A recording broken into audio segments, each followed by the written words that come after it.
आज की सबसे बड़ी खबर शायद आपने सुन ही ली होगी, या कहें कि आपने नहीं भी सुना है तो कहा जा रहा है कि देश के प्रधानमंत्री ने लोगों से अपील की है कि सोना मत खरीदिए आने वाले 1 साल तक। अब जरा सोचिए, जिस देश में, भारत जैसे देश में, जहां शादी हो, त्योहार हो, फेस्टिवल्स हो या घर में कोई खुशी का माहौल हो, वहां सब लोग क्या खरीदते हैं? सोना। माँ बेटे के लिए सोना जोड़ती है, बहन के लिए सोना खरीदा जाता है शादी के लिए, शादी में गिफ्ट देने हो तो उसके लिए भी गोल्ड खरीदा जाता है। और ऐसे देश में अगर सरकार ये कहे कि अभी गोल्ड मत खरीदो तो मामला छोटा नहीं है। तो आखिर ऐसा क्या हो गया? क्या देश पर कोई आर्थिक संकट आ चुका है, या दबाव पड़ रहा है, या प्रेशर पड़ रहा है? क्या दुनिया में चल रही जो जंग का असर अब भारत तक पहुंच चुका है? तो देखिए, या फिर आने वाले समय में कोई बड़ा संकट जो है आगे दिखाई दे रहा है सरकार को। आज की वीडियो में हम सब कुछ आसान भाषा में समझेंगे, और ऐसी भाषा में जिसे आसान से आसान सब लोग समझ सके। और वीडियो के आखिर तक आपको समझ आ जाएगा कि आखिर जो है सरकार बार बार पेट्रोल बचाना, या फिर कहें कि पब्लिक ट्रांसपोर्ट इस्तेमाल करने, फॉरेन ट्रिप के लिए कैंसिल करने के लिए और गोल्ड ना खरीदने की बातें क्यों कर रही है। देखिए, सबसे पहले एक बात समझिए, भारत दुनिया के सबसे बड़े गोल्ड खरीदने वाले देशों में आता है। हर साल लाखों करोड़ रुपए का सोना भारत में खरीदा जाता है। लेकिन समस्या क्या है? समस्या ये है कि भारत खुद बहुत कम सोना पैदा करता है और बाहर विदेशों से खरीदता है। मतलब हमें ज्यादातर गोल्ड जो है बाहर के देशों से खरीदना होता है। और जब भी कोई देश बाहर से चीज खरीदता है तो भाई उसे डॉलर देना पड़ता है, फ्री में तो मिलता नहीं, तो उसे डॉलर में पेमेंट करनी पड़ती है। अब यही असली चिंता है, क्योंकि सिर्फ सोना ही नहीं, जो भारत अपनी जरूरत का 80% ज्यादातर कच्चा तेल भी जो है वो विदेशों से खरीदता है। जैसा कि आपको पता है, हॉर्मुज बंद है, हॉर्मुज की वजह से जो कच्चा तेल है भारत में नहीं आ पा रहा है, ईरान की वजह से। यानी पेट्रोल चाहिए तो भी डॉलर चाहिए, डीजल चाहिए तो भी डॉलर चाहिए, और आपको फॉरेन ट्रिप में घूमना है तब भी आपको डॉलर चाहिए, क्योंकि बाहर डॉलर चलता है। महंगा सोना खरीदना है तो भी डॉलर चाहिए। अब सोचिए, अगर दुनिया में युद्ध जैसी स्थिति बन जाए, तेल महंगा हो जाए, सोना महंगा हो जाए, और उसी समय करोड़ों लोग खरीदारी करते रहे सोने की, तो देश पर कितना प्रेशर पड़ेगा, दबाव पड़ेगा। यही वजह है कि अब लोगों से कहा जा रहा है, मोदी जी की रिक्वेस्ट है कि जहां जरूरी ना हो वहां खर्च कम करो। अब आप सोच रहे होंगे कि अचानक ये बातें क्यों हो रही हैं?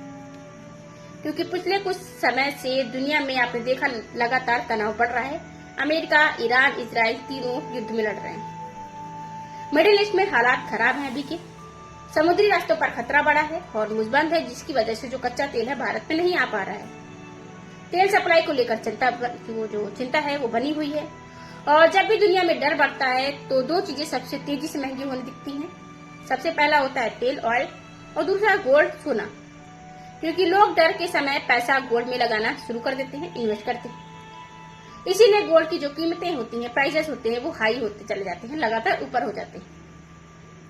अब सरकार का डर ये है कि अगर भारत में भी लोग भारी मात्रा में सोना खरीदते रहे इसी तरह, तो बहुत ज्यादा डॉलर बाहर चला जाएगा। क्योंकि जब खरीदेंगे तो हमें भी डॉलर देना पड़ेगा, सरकार को डॉलर से बाहर से सोना मंगवाना पड़ेगा जब जनता खरीदेगी तो। और इससे देश के विदेशी मुद्रा भंडार पर इफेक्ट पड़ेगा, दबाव पड़ेगा, प्रेशर पड़ेगा। अब यहाँ एक और जो बात है इंटरेस्टिंग बन जाती है कि भारत के घरों में इतना सोना रखा हुआ है कि उसकी कीमत कई बड़े देशों की पूरी जो अर्थव्यवस्था जीडीपी के बराबर बताई जाती है। जो टॉप जीडीपी वाले घर हैं, मतलब देश हैं, कंट्रीज हैं जीडीपी वाले, जैसे कि अमेरिका हो गए, चाइना हो गए, उनके पास जितनी जीडीपी है उसके बराबर की बात करें, उससे कहीं ज्यादा ही हो सकता है। जो भारत की महिलाएं हैं उनके पास गोल्ड घरों में रखा हुआ है। लेकिन वो सोना कहाँ है? बैंक में नहीं है, फैक्ट्री में नहीं, व्यापार में नहीं। जैसा कि मैंने आपको बताया, वो घरों की अलमारी में बंद है सबकी। जैसा कि आप सभी जानते होंगे, आपके हमारे घर में मिनिमम कम से कम 4-5 तोले सोने से नीचे नहीं होगा किसी घर में। कम से कम एवरेज की बात कर रहे हैं, एवरेज सोने की। क्योंकि भारत में 144 करोड़ जनसंख्या है, और 144 करोड़ जनसंख्या के अकॉर्डिंग भी, फैमिली के अकॉर्डिंग मान करो तो आप समझ सकते हो कितना गोल्ड होगा भारत में। घरों की बात कर रहे हैं, सरकार की बात नहीं हो रही है, गवर्नमेंट की नहीं, और ना ही बैंकों की। यानी पैसा घूम नहीं रहा है, बस रखा हुआ है, वो भी अलमारियों में। इसीलिए कई एक्सपर्ट इसे डेड एसिड भी कहते हैं। अब आप चीन को देख लीजिए। चीन भी बहुत सोना खरीदता है, लेकिन वो उसे अपने राष्ट्रीय रिजर्व में जोड़ता है। आपको हम बता दें, जो आंकड़ा निकाला गया है, आंकड़ा के अनुसार जो आरबीआई या बैंक्स कहती हैं कि भाई टोटल जो पूरे वर्ल्ड में जो गोल्ड है, टॉप नंबर पर फर्स्ट पर खरीदता है चाइना जो कि 28%, एंड सेकंड नंबर पर अपना इंडिया है, भारत है, जो कि 26% खरीदता है। तो सोचिए सिर्फ 2% का कम है। और उसमें भी मैं आपको बता दूं कि जो चाइना है वो गोल्ड इसलिए खरीदता है कि भाई उसके यहाँ उसको गोल्ड इकट्ठा करके रखना है, कभी जैसे कि बैन लग जाए, प्रतिबंध लग जाए, या जैसे कि अमेरिका कुछ बैन करता है किसी भी वजह से, किसी प्रॉब्लम से, जैसे कि रूस के साथ हुआ था। रूस पर बैन लगाए गए थे, लेकिन रूस ने सोना हर साल इतना इकट्ठा कर लिया था कि उसकी जीडीपी का कोई इफेक्ट नहीं पड़ा था। वो आसानी से निकल गया इस मुसीबत से, क्योंकि उसके पास गोल्ड था। और इसी तरह चाइना ने भी अपने पास गोल्ड इतना रख रखा है कि अगर उसके वो बैन लगता है या कोई प्रॉब्लम्स आती हैं तो उसे कोई इफेक्ट नहीं पड़ेगा उसकी जीडीपी पर। वो गोल्ड के थ्रू अपना सब कुछ नॉर्मल कर लेगा। तो यही कहना है कि भारत का, तो क्या आपको लगता है कि भारत के पास भी 26% है तो आपका भारत भी ऐसे कर लेगा? नहीं, क्योंकि भारत के पास जो गोल्ड है उसका ज्यादा से ज्यादा परसेंट जो है वो घरों में है, भारत की महिलाओं के पास है, और भारत के घरों में अलमारियों में बंद है, न कि सरकार के पास है।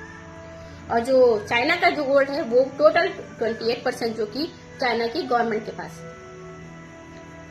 तो इसीलिए मोदी जी का कहना है कि भाई गोल्ड मत खरीदिए, कम खरीदिए, हो सके तो बिल्कुल मत खरीदिए 1 साल तक, अगले आने वाले। ऐसा नहीं कहा जा रहा कि कभी मत खरीदिए, सिर्फ 1 साल तक के लिए एवरेज दिया गया है कि 1 साल में सब कुछ नॉर्मल होता दिख जाएगा, शायद, क्लियरिटी नहीं है शायद।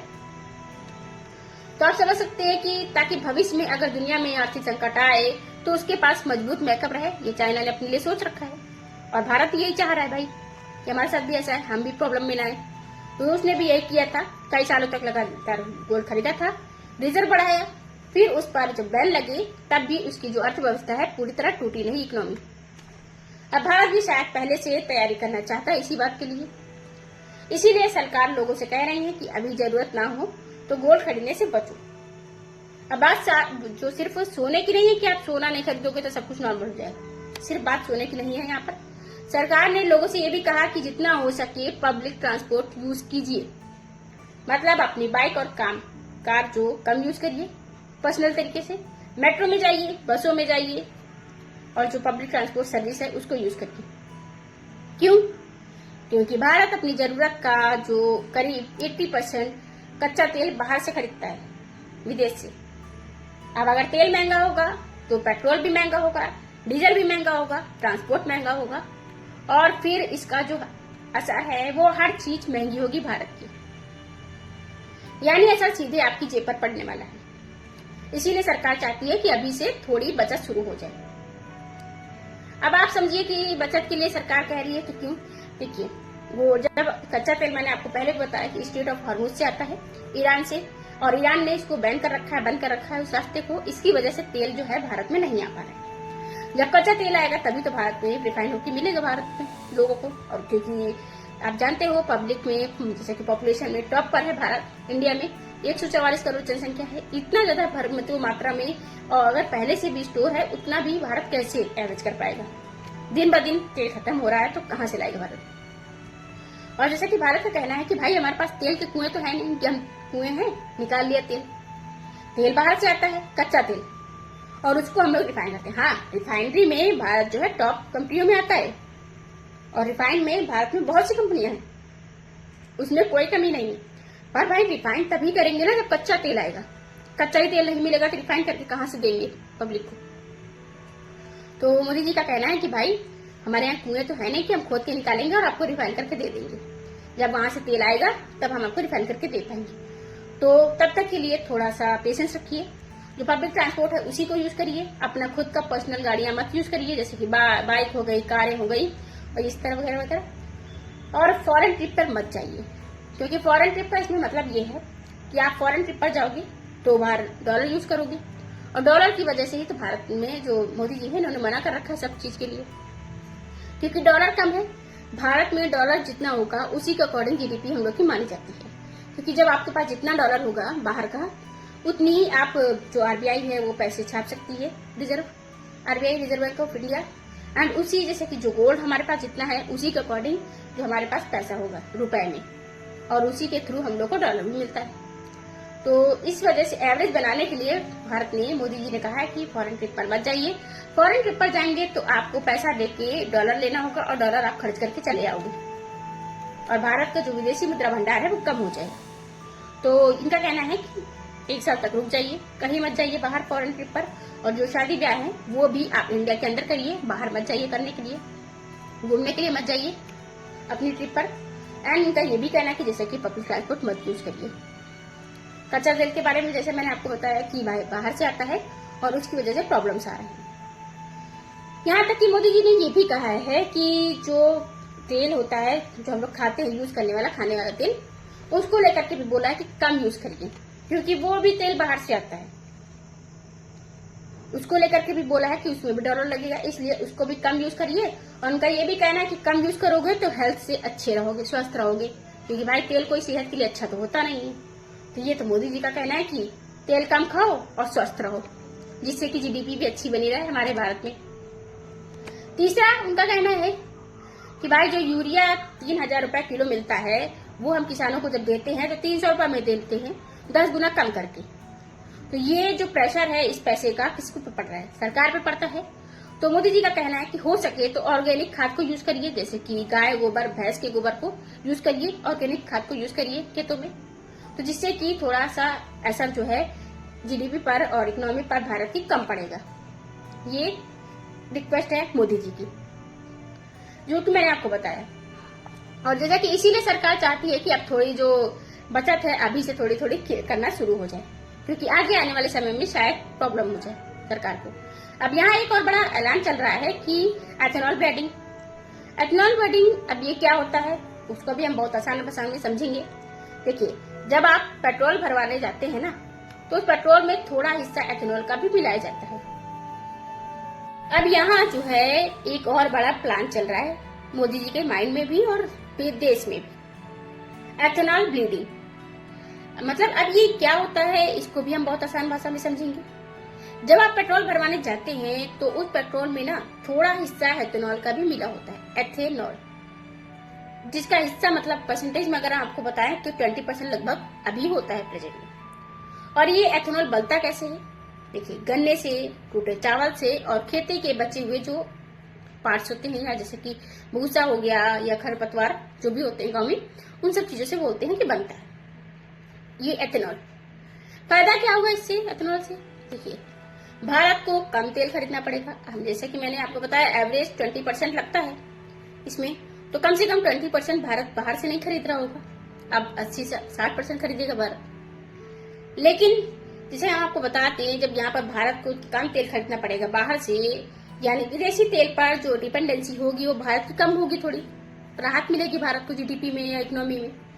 लेकिन यहाँ पर दिक्कत ये आ जाती है कि अभी ज्यादातर गाड़ियों के इंजन जो हैं पूरी तरह एथेनॉल के लिए प्रिपेयर नहीं, तैयार है नहीं। अगर अचानक बहुत ज्यादा एथेनॉल इस्तेमाल कर लिया जाए, इसमें कुछ लोग कहेंगे कि बुरा यूज कर लो भाई, जब एथेनॉल बन सकता है भारत में 100%, तो भाई इस्तेमाल किया जाएगा तो कई गाड़ियों में दिक्कत आ सकती है। इसीलिए सरकार धीरे धीरे इसे बढ़ा रही है। मतलब बढ़ा कैसे रही है? अब आपने एक और चीज नोट की होगी कि सरकार बार बार मेट्रो की बात कर रही है। सरकार का कहना है कि आप मेट्रो यूज करिए, क्योंकि आपने देखा होगा आजकल लोकल जगह पे, हर जगह पे मेट्रो चलने लगी है।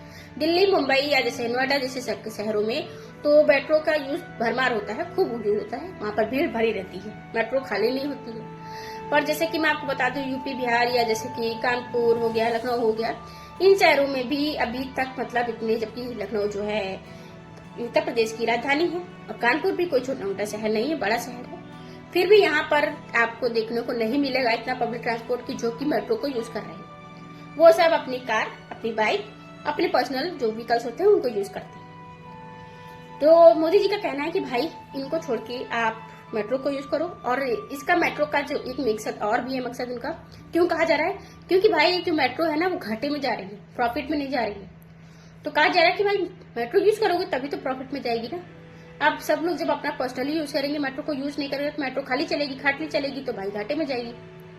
तो घाटे में न जाए, वो लॉस में न जाए, प्रॉफिट पे रहे, प्रॉफिटेबल रहे, तो इसके लिए कहा जा रहा है कि आप लोग ज्यादातर मेट्रो यूज करो, अपने पर्सनल व्हीकल्स जो है वो यूज मत करो। उससे पेट्रोल भी बचेगा, वो भी बात सही है, दोनों काम हो जाएंगे। इसलिए सरकार का ये कहना है। और एथेनॉल की बात करें तो एथेनॉल जो है 100% अभी इसलिए नहीं यूज कर सकते हैं क्योंकि जो गाड़ियों के इंजन है वो अभी पूरे तरीके से इस तरह से प्रिपेयर नहीं है कि आप पूरा 100% जो एथेनॉल है उसको इसमें यूज कर पाओगे गाड़ियों में। क्योंकि अगर अभी से हम लोग एथेनॉल को ज्यादा यूज करेंगे तो जो गाड़ियों के इंजन है वो जल्दी खराब हो जाएंगे। और जिन्होंने गाड़ियों पर पैसा लगाया है, खरीदी है जिन्होंने अपने पैसों से गाड़ियां, तो भाई उनको तो लॉस होगा ना, उनका इसमें नुकसान होगा, तो किसी का नुकसान तो नहीं होने दे सकते। पर ये है जो अभी हमारे भारत के पेट्रोल के मतलब गृह मंत्री जी हैं, उनका कहना ये है, नितिन गडकरी जी का, कि जो कंपनियां हैं कार बनाने वाली, उनसे कहा गया है कि आप ऐसी कारें हैं जो कारों का इंजन ऐसा बनाओ कि जो पूरे तरीके से 100% हो सके तो एथेनॉल यूज कर पाए। इस तरीके से अब आने वाली गाड़ियों में इंजन बनने चाहिए। क्योंकि जो नितिन गडकरी उनका कहना है कि 2030 तक आने वाले 2030 तक, अभी तो जैसे 2026 से 5 सालों में आने वाले तक पूरा 50 से लेकर हम लोग 100% तक एथेनॉल यूज करना चाहते हैं गाड़ियों में। हम पेट्रोल को यूज करना छोड़ दें। पेट्रोल पर जो हमारी डिपेंडेंसी है, जैसे कि आज हम लोग मुंह देख रहे हैं, वेट कर रहे हैं, शायद हॉर्मुज़ खुल जाए और गाड़ी जो जहाज है हमारे वो आ जाए, जिससे कच्चा तेल आ पाएगा। कच्चा तेल आएगा तो हम लोग रिफाइन कर पाएंगे, और रिफाइन कर पाएंगे तो हम लोग पेट्रोल यूज कर पाएंगे, डीजल यूज कर पाएंगे। एंड उसमें एक और भी काम था हम लोग का भारत का, जैसे कि हमारे यहाँ जो पेट्रोल आता था, उसका पेट्रोल आना तो ठीक है, लेकिन वो जो कच्चा तेल आता था उसमें जो कच्चा तेल रिफाइन करके हम लोग यूरोप को भी बेचते थे, ये भी बात सच है। पर अभी तो कच्चा ही तेल नहीं मिल रहा, तो रिफाइन करके क्या ही देंगे किसी को। ये प्रॉब्लम्स थी कच्चे तेल को लेकर के। और जो जीडीपी वाली बात मैंने आपको बताई कि जो कि आरबीआई को लेकर के, कि आरबीआई को कितना लॉस हो रहा है, क्योंकि जितना जो आपकी गोल्ड वाली बात सच है कि भारत में महिलाओं के पास जितना जो गोल्ड है उतना गोल्ड तो हमारी भारत की RBI, reserve bank of India के पास भी नहीं है, सेंट्रल बैंक के पास भी नहीं है उतना। उनका कहना है कि 10 गुना ज्यादा भारत में, इंडिया में जो महिलाएं हैं उनके पास है उससे ज्यादा गोल्ड। 10 बैंकों के अगर टॉप हमारे भारत में देख ली जाए तो उनके पास भी इतना बैंक में गोल्ड नहीं मिलेगा आपको, जितना गोल्ड लेडीज के पास है। और भारत में, इंडिया में खपत होता है। खपत क्या होता है कि भाई हमारे यहाँ का कल्चर ही ऐसा है, शादी हो, ब्याह हो, या किसी का मुंडन हो, किसी का छेदन हो, कुछ भी हो, सब में हम लोग गोल्ड का लेन देन करते हैं। बहन की शादी है तो उसे गिफ्ट करना है गोल्ड, भाई की शादी है तो उसे गिफ्ट करना है गोल्ड, बेटे की शादी है तो गोल्ड देना है, भाई की शादी, लड़के की शादी है तो बहू के लिए गोल्ड लेना है। मतलब हर जगह पर गोल्ड का यूज होता है इंडिया में। और अगर आपने, शायद आपको पता हो, तो हमारे भारत के अकॉर्डिंग, भारत की कंपैरिजन में हम आपको बता दें, चाहे चाइना हो, चाहे अमेरिका हो, चाहे भी कोई भी देश हो, वहां पर गोल्ड को इतना यूज नहीं किया जाता है, बिल्कुल नाम मात्र के लिए। हाँ, यूज किया जाता है उनकी जो एसेट के लिए, परफॉर्मिंग एसेट के लिए यूज करते हैं वो लोग, और ओनली गवर्नमेंट रखती है अपने पास, न कि इस तरह से जैसे हमारे यहाँ पब्लिक रखती है अपने पास गोल्ड। पब्लिकली उनके पास नहीं होता है क्योंकि उन्हें वहाँ कल्चर ही नहीं होता है ज्यादातर गोल्ड का। और इंडिया में तो बिना गोल्ड के शादियां नहीं होती हैं, तो आप समझ सकते हैं। एंड कई बार, जैसे कि मैं आपको बता दूं, इससे क्या होता है ना, ये दिक्कत तो हम आपको बता चुके हैं गाड़ियों वाली। अब अचानक बहुत ज्यादा इथेनॉल इस्तेमाल किया जाएगा तो गाड़ियों में दिक्कत आ सकती है, मैंने आपको बताया। इसीलिए सरकार जो कह रही है कि धीरे धीरे हम इस चीज को बढ़ाएंगे, अभी 20 किया है, फिर 50 करेंगे, फिर 100 करेंगे, क्योंकि इंजन भी उसी के हिसाब से तैयार होने चाहिए। और आपने जैसा कि चीज की कि सरकार मेट्रो को लेकर के प्रीफर कर रही है कि भाई मेट्रो को यूज करो, मेट्रो भी लॉस में न जाए, प्रॉफिट में रहे, और थोड़ा ट्रांसपोर्ट भी कम चले, मतलब कि पेट्रोल भी कम यूज होगा, कम खपत होगी, तो ज्यादा अच्छा रहेगा, बेटर रहेगा। क्यों? क्योंकि कई शहरों में मेट्रो बन चुकी है, कई लोग अभी भी बाइक और अपना कार छोड़ना नहीं चाह रहे हैं। दिल्ली मुंबई में मेट्रो भरी रहती है, वहां स्पेस नहीं मिलेगी आपको बैठने के लिए। और कई छोटे शहरों में भी अभी भी लोग कम सफर करते हैं, वो लोग प्रीफर नहीं करना चाहते हैं। उनको, मतलब कुछ लोग को तो पता ही नहीं है कि मेट्रो यूज कैसे करते हैं और कहाँ से चल रही है, कहाँ पर खत्म होती है, कहाँ पर पहुंचाएगी। अभी भी कुछ पब्लिक रहते हैं जो पता ही नहीं उनको, पर इसके लिए भी धीरे धीरे जनता जानेगी और करेगी यूज, है ना। और उसके बाद सरकार चाहती है कि लोग धीरे धीरे इसकी आदत डाल लें ताकि तेल की खपत कम हो सके। और खाने की तेल की भी बात हो चुकी है, मैंने आपको बता ही दिया कि कम तेल यूज करो, स्वस्थ रहोगे, हेल्दी रहोगे, मोदी जी का कहना है। सरकार कह रही है कि तेल कम यूज करिए, और एक तो स्वास्थ्य अच्छा रहेगा आपका, हेल्थ, दूसरा खाने का तेल भी बड़ी मात्रा में बाहर से आता है, डॉलर यूज करना पड़ता है, यानी वहां भी डॉलर खर्च होता है। इसी तरह खेती में रासायनिक खाद की जगह प्राकृतिक खेती पर भी जोर दिया जा रहा है, क्योंकि कई खादों पर जैसा कि खादों पर सरकार जो है भारी सब्सिडी देती है, और अगर किसान धीरे धीरे प्राकृतिक खेती की तरफ बढ़ेंगे तो सरकार पर खर्च का दबाव जो होगा, प्रेशर होगा, वो कम होगा। अब यहाँ सबसे बड़ा सवाल, क्या सच में लोगों को 1 साल तक गोल्ड खरीदना बंद कर देना चाहिए? देखिए, ये पूरी तरह लोगों की जरूरत और सोच पर डिपेंड करता है। सच में अगर आपको जरूरत नहीं है गोल्ड की, आपके यहाँ कोई शादी ब्याह नहीं है, तो आप कम गोल्ड में भी काम चला सकते हो। जरूरी नहीं कि आप गोल्ड खरीदो ही 1 साल के अंदर। और जैसा कि लेकिन इतना जरूर है कि दुनिया की स्थिति को देखकर सरकार चाहती है कि लोग थोड़ा संभल कर खर्च करें, पर थोड़ा संभल कर। आप चाहें एक अपनी फैमिली को लेकर के भी एवरेज मान सकते हैं कि अगर आपकी फैमिली में कोई प्रॉब्लम आती है तो आप अपने खर्चों पर कंट्रोल करते हो ना, हर जगह पर, हर चीजों में। तो उसी तरह सरकार को समझ लीजिए, सरकार का भी इंडिया जो है फैमिली है, और वो यही कहना चाह रही है फैमिली से कि आप थोड़ा खर्च कम करें, जिससे कि हम आगे कोई प्रॉब्लम ना आ सके हमारे भारत में। क्योंकि देखिए, भारत पाकिस्तान जैसा तो है नहीं कि अगर हमारे पास सब कुछ खत्म हो जाएगा तो हम कटोरा लेके भीख मांगेंगे सबसे सारे देशों से कि हमें भीख दे दो, हमें भीख दे दो। भारत ऐसा तो कर नहीं सकता। तो भारत को अपनी इज्जत बचानी है तो अपने हिसाब से चलना होगा, थोड़ा बजट भी चलना होगा। और अगर सच में इतनी बड़ी संख्या में लोगों ने गोल्ड खरीदना कम कर दिया तो हो सकता है आने वाले समय में सोने की कीमतों पर असर दिखाई पड़े। कम मतलब जो गोल्ड का रेट है, प्राइस है, वो हाई नहीं होगा, उल्टा घट जाएगा, कम होगा सोने चांदी का रेट। क्योंकि जब डिमांड घटती है तो बाजार में कीमतें भी नीचे होने लगती हैं, घटता है रेट। अब देखना ये होगा कि लोग इस अपील को कितना सीरियसली लेते हैं। आने वाले कुछ महीनों में या कहें कि हफ्तों में या दिनों में पता चल जाएगा कि गोल्ड में क्या असर दिखाई देता है आपको। क्या भारतीय परिवार जो इंडियन फैमिलीज हैं अपनी पुरानी आदत बदल पाएंगे गोल्ड खरीदने वाली आदत को? क्या शादी ब्याह में गोल्ड कम होगा? क्या लोग सेविंग का तरीका बदलेंगे या फिर सब पहले जैसा ही चलता रहेगा? आपको इसमें क्या लगता है? आप क्या करने वाले हैं आगे? तो अपनी जो राय है, अपनी जो ओपिनियन है, वो कमेंट बॉक्स में कमेंट करके जरूर बताइएगा। जैसे कि आपको बताया कि राय हम ये पूछना चाह रहे हैं आपसे कि आप गोल्ड आगे खरीदोगे या नहीं खरीदोगे, इस बात को लेकर के। और आरबीआई के मैंने आपको एवरेज बता ही दिया कि आरबीआई के पास भी उतना गोल्ड नहीं जितना भारत की लेडीजों के पास, महिलाओं के पास है गोल्ड। अब क्या लगता है कि कल के बाद से या आने वाले 2-3 दिनों में कुछ असर दिखेगा? भारतीय घरों में, जो कि दुनिया के टॉप 10 बैंकों में से ज्यादा भी सोना है, मतलब जो 10 बैंक है उनसे ज्यादा भी सोना भारत के अंदर है, जो भारत की महिलाओं के पास, भारत की महिलाओं की अलमारियों में, लॉकर्स में। यहाँ पर 830 लाख करोड़ का सोना है और ये दुनिया के और जो सेंट्रल बैंकों के पास सोना है उससे भी कई ज्यादा है। अब देखिए दुनिया के सेंट्रल बैंकों के पास कितना सोना है, इसका भी डाटा मैं आपके सामने लाई हूँ। मतलब जो बैंकें रखी हैं अपने पास, जो सेंट्रल बैंकों के पास सोना है उसकी मैं बात कर रही हूँ। अपने में मैं आरबीआई की अगर बात कर लूँ, जो आरबीआई रखी हुई है, तो क्योंकि जितना आपके पास गोल्ड है और जितना विदेशी मुद्रा है उतना ही मुद्रा आप छाप सकते हो उसी मात्रा में। जितना विदेशी मुद्रा भंडारण होगा और जितना गोल्ड आपके पास रिजर्व है उसी के अनुपात में आप मुद्रा छापोगे, और वही डिसाइड करता है कि मुद्रा की वैल्यू। ये कि मतलब आपको कई बार पहले भी बता चुकी हूँ कि अमेरिका के पास देखिए 8,133 टन है सोना, सबसे ज्यादा। जर्मनी के पास 3,351 टन, इटली के पास इससे कम, फिर फ्रांस, रूस, चाइना, फिर स्विट्जरलैंड, जापान, और उसके बाद नंबर आता है भारत का। भारत के पास मात्र 840 टन सोना है। इससे देखिए 800 से लेकर 8,000 मतलब कि 10 गुना ज्यादा ये सोना रखा हुआ है अमेरिका। और वो भी अब मतलब चाइना देखिए, चाइना तेजी से भी बहुत गोल्ड रिजर्व बढ़ा रहा है। आपको मैंने बताया ये 2000 से लेकर 2014 में ही समझ गया था कि दिक्कत आएगी। यूरोपीय देश जो हैं, जब हम मतलब उनसे लड़ने शुरू होंगे, करेंगे, तब ये लोग सेंक्शन लगाएंगे और बहुत सारे। तो इसी वजह से उसने क्या किया, 2014 से लेकर 2022 तक लगातार रूस ने गोल्ड खूब खरीदा। रोज की बात कर रहे हैं, ये जो अपना दोस्त है भारत का, और खूब गोल्ड रिजर्व किया। उसके बाद से फिर ये युद्ध शुरू किया, क्योंकि यूक्रेन के साथ कितने सालों से युद्ध लड़ रहा था।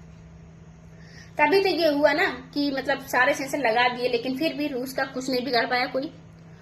खैर ये तो अपडेट थी उनकी, और अब आपके ऊपर है कि भैया आप कितना मानते हो, देखते हैं। और वैसे मोदी जी से भी एक सवाल भी था कि जाते थे कि मतलब आप ये संकट के समय ऐसा अपील करते हो, लोग मानते भी हैं, अच्छी बात है, ठीक है, हम सब लोग मानते हैं और मानेंगे, कोशिश भी पूरी करेंगे आपकी बात को। लेकिन जो ये चुनावी भाषणों में, जब भाषण होते हैं, जब घोषणा पत्रों में ये अनाउंस कर देते हो कि भाई दीदी जो है वो बहन चाची योजना, जिसमें जितनी भी योजनाएं डालते लगाते हैं, 3,000 रुपए महीने मुफ्त मिलेंगे, 2,000 रुपए महीने मुफ्त मिलेंगे, जो फ्री बीज कल्चर है, ये जो अनाउंस कर देते हो आप लोग, तो ये क्या थोड़ा सा मतलब अलग लगता है कि भाई इससे फिर आम जनता का भी मतलब ये होता है कि भाई बस जितना जो आप कर रहे हो, जो बता रहे हो, चुनाव किसी भी तरीके से तो कुछ भी अनाउंसमेंट हो रहा है, चुनाव होना होता है तो कुछ भी ये लोग अनाउंस कर देते हैं, वो बात अलग। और ये अब हद तक बढ़ते चला जा रहा है कि वैसे चुनावी घोषणा के बाद ये आया कि भाई 8 ग्राम तक का सोना, जो कि टीवी के मतलब थलपति विजय एक्टर अभिनेता ने बोला है कि हम 8 ग्राम तक सोना देंगे वहां की महिलाओं को, तमिलनाडु की महिलाओं को शादियों में। एक अंगूठी दिया जाएगा, गिफ्ट की जाएगी शिशु जो बच्चे जन्म लेंगे उनके लिए। और तमिलनाडु के सीएम ने जो कि कहा है, जो वर्तमान में सीएम बन चुके हैं, और अपने चुनावी घोषणा पत्र में इन्होंने ये बातें कही। तो अब देखना ये होगा ये वादा कैसे पूरा करते हैं। और दूसरी बात, इन्होंने 10 लाख करोड़ का जो कर्ज भी बता दिया है, उसकी अभी शपथ लेते ही इन्होंने कहा है। तो खैर ये सब अपडेट हैं, आगे जो भी कोई नई अपडेट आएगी तो मैं आपको बताऊंगी। और चैनल को सब्सक्राइब करके रखिए। मिलते हैं अगली वीडियो में, तब तक के लिए नमस्कार। अगर आपको ये वीडियो समझ आया है और आपको आसान भाषा में समझ आया है तो वीडियो को लाइक करें, शेयर करें और चैनल को सब्सक्राइब जरूर करें, क्योंकि यहाँ हम बड़ी खबरों को आसान भाषा में समझाते हैं, बिना कठिन शब्दों के, सीधे और साफ तरीके से नॉर्मल। मिलते हैं अगली वीडियो में। Thank you for the watching.